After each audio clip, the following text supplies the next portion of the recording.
Pakistan Asia cup के boycott के मौके पर अब भी कायम है। पीसीबी ने मैच रेफरी एंडी पाइक्राफ्ट की तब्दीली के लिए दोबारा खत लिख दिया है। पाकिस्तान पाइक्राफ्ट की निगरानी में किसी मैच में शिरकत नहीं करेगा, ये वाज़ेह किया गया है। खत में तफसीलात क्या है, अफजाल अब्बासी से जानते हैं। जी अफजाल।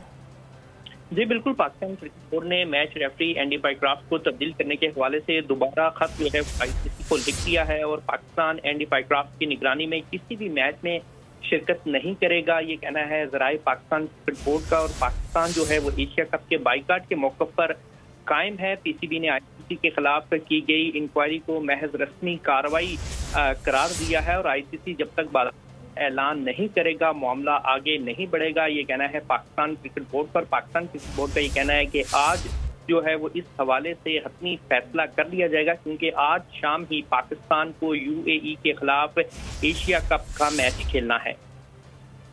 अफजाल अब्बासी अपडेट कर रहे थे, आपका शुक्रिया।